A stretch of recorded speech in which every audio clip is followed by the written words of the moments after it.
This is Outnumbered. I'm Andrea Tanteros, and here with us today, Harris Faulkner, political commentator and national spokeswoman for the Libre Initiative, Rachel Campos Duffy, host of Kennedy on our sister network, FBN's Kennedy, and today's hashtag One Lucky Guy. Welcome back, Fox News contributor and political editor of townhall.com. Guy Benson is with us, and Guy, you're outnumbered. Hey, I am. Guy. And it's awesome to be outnumbered every single time. And you are the official One Lucky Guy Benson. That's correct. Hashtag One Lucky Guy all the way. Yeah. Love that. There you go. Well, it's a big political news day because the Clintons, geez, they just keep giving us more and more to talk about. Because right now, Hillary Clinton is meeting with community college students and educators in New Hampshire as she plays major defense against allegations in a new book. Well, it claims that during her time at the State Department, she and her husband, the former president, filled their foundation's coffers with millions of dollars from foreign governments in exchange for favors. Now, Hillary, of course, no stranger to controversy, and when pressed about it yesterday, the troubling details in the book, Clinton Cash, she essentially said that Republicans appear to have nothing better to talk about. We're back into the political season, and therefore we will be subjected to all kinds of distraction and attacks, and I'm ready for that. I know that that comes, unfortunately, with the territory. Meantime, the White House not offering Hillary much cover. Check out the verbal gymnastics by Josh Earnest when a reporter pressed the White House press secretary on whether or not the book's pay-to-play allegations are true. I know there's been a lot of accusations made about this, but not a lot of evidence. I just asked what I thought was a pretty simple question. Can you assure us that there was absolutely no favorable treatment given to donors of the Clinton Foundation? Again, John, what I'm saying is that there are lots of accusations like this. You can't give me that reassurance. That's a pretty basic, But John, there's nobody that's marshaled in the evidence to indicate this. So I don't want to be in a position of... But you can tell me it didn't happen. Well, again, I'm not sure there's anybody that has any tangible evidence to indicate that it did. Translation, I don't want to defend her. And earlier on Fox, presidential candidate and Republican Senator Rand Paul saying Clinton has plenty to answer for if these allegations are in fact true. There's something big here, and the big thing is the idea of taking money from foreign countries. We have campaign finance laws that say you can't take money from foreign citizens or from foreign governments. She's taking money from countries that abuse the rights of women. She's going to have to explain how that's consistent with supposedly being a proponent of women's rights. Yes, she is going to have to explain, Guy. And I was cracking up just to see her with all those cameras. And she's sort of like, why are you asking me all these cameras? Why do you have them in my face? I mean, don't you guys have anything else to talk about? She's the only one running on the Democratic side. This isn't going away. Well, I'm still recovering from the shock of Hillary Clinton taking questions from reporters as a declared candidate for the presidency, which she hadn't done until that moment. Of course, she's going to try to deflect this and say it's a distraction.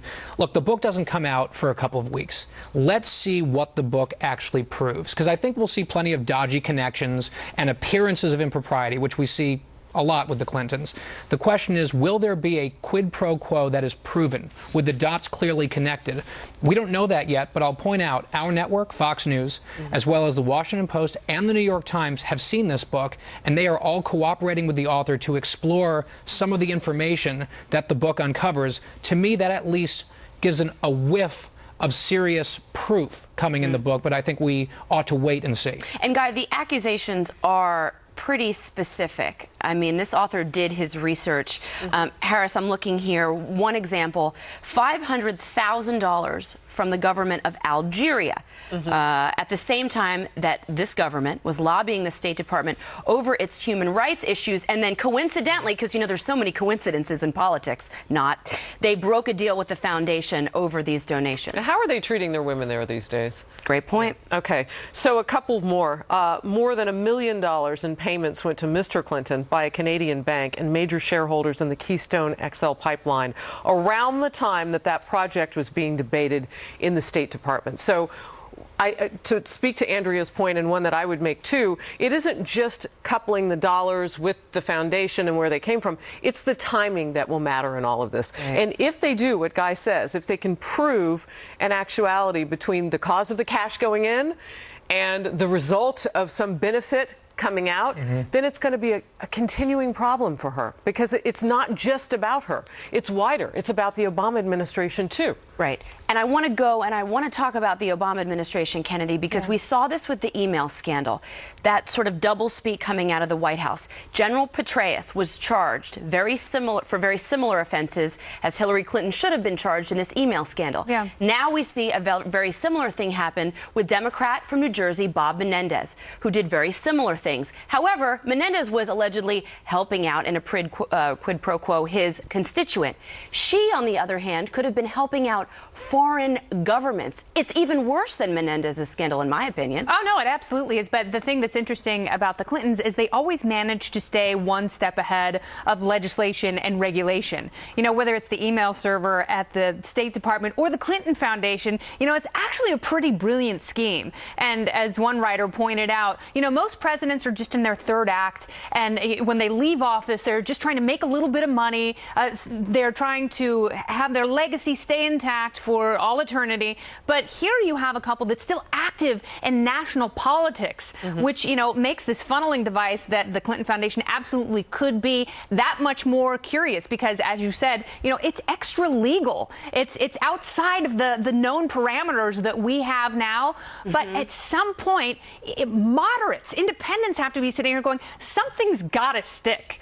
Something is rotten in the state of Denmark. And I think that she figures she can use the same excuse that they've always used in their history of shadiness with money, the cattle futures trade. We've seen this pattern with the Clintons, but specifically the administration, Rachel. I mean, this appears now that President Obama's State Department was available to the highest bidder. This is not just a problem for Clinton. This is a problem for the White House. Yeah, and I think with the Keystone Pipeline, the State Department came out neutral, or saying that the environmental studies would have, you know, little or no impacts, which would have been contrary to what the White House wanted to come out on that. So that may be also why they're a little silent right now. Maybe they're still a little ticked off about that. Look, I think she's a pathological liar. I think Christopher Hitchens wrote a book about the Clintons called No One Left to Lie To.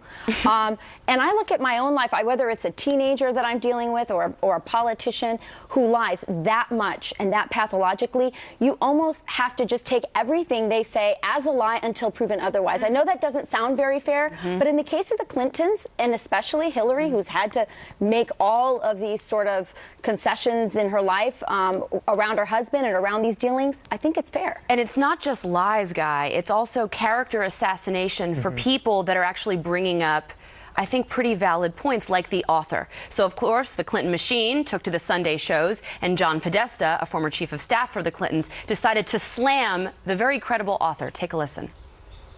It's a book that's written by a former Bush operative who's a reporter for that august news institution, Breitbart.com, or has been in the past. He's cherry-picked information that's been disclosed and woven a bunch of conspiracy theories about it. The facts, there's nothing new about. The conspiracy theories, I guess we'll get to judge when we read the book. Magical word, conspiracy. It's just a vast right-wing conspiracy, right? Once again. Yeah, attack the messenger. No, it's damage control 101 there from Podesta, so I can't blame him for that.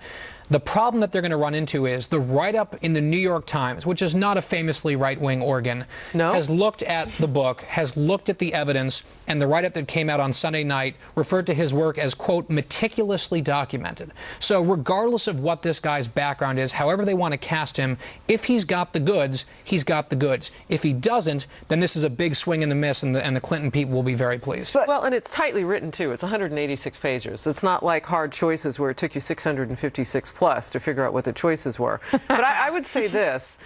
For Hillary Clinton, though, she may try to spin it this way, as her as the victim. You mentioned, always the victim of the Republicans coming after the Clintons, but also as a woman. I think that will backfire on her. Can I just say, speaking of another political book very quickly, and this is so, this is just, it's so rich, it's beautiful, because George Stephanopoulos, in A Political Education, wrote about how he and James Carville loved to get President Bush the Elder entrapped in what they would call a cluster cuss, but they used a different word, where reporters would just surround them, and they were like caged, trapped animals, And the exact same thing just happened to Hillary Clinton as she's talking about, these attacks and these distractions and blah, blah, blah. I wonder if she may get away with it because the emails are gone. I mean, there could be a lot of insinuation, but maybe the answers to the the money facts trail are wasn't just in those emails. Somebody was cashing those checks. Right. And just a last quick thought here. You talk about tearing Schweitzer down because he was formerly with Republicans. What about George Stephanopoulos? They're not going to cut at his journalistic movements, are they? And his credibility. I mean, he came from the Clinton era. He ran the Peter Schweitzer was Dan Rather's producer at 48 Hours. Right. If this is a piece of journalism, we have to be careful about that because we have a lot of people in glass houses. Well, I also think if the email scandal hadn't happened, this also wouldn't look extremely sketchy, because you wonder, why were they hiding the emails? Why was she operating on Bill's server? I mean, I think people always knew there was something amiss with the Clintons, but this just adds a whole other layer, and she can't just keep discounting these accusations. She's going to have to answer it. And this Friday night at 10 p.m. Eastern, Fox News Channel will be airing a special Fox News reporting The Tangled Clinton Web, anchored by our own Brett Baer. And Fox has an exclusive television interview with the author of the book, Clinton Cash, as well as plenty of original reporting. Trust me, you do not want to miss that. And new concerns about how Americans are being lured into joining ISIS, what we are learning about so-called peer-to-peer recruitment, and whether it can be stopped. Plus, the Obama administration facing new pressure to tie the nuclear talks with Iran to the release of the Americans held by the rogue nation. So why is the administration saying no to that? And right after the show, catch more from the couch. Join us on Outnumbered Overtime by logging on to foxnews.com/outnumbered and click the Overtime tab. No, you can't see it, but Harris has already logged on. He is taking your questions and your comments, and we read them during the breaks, and we answer them in the After the Show. So get on the chat now.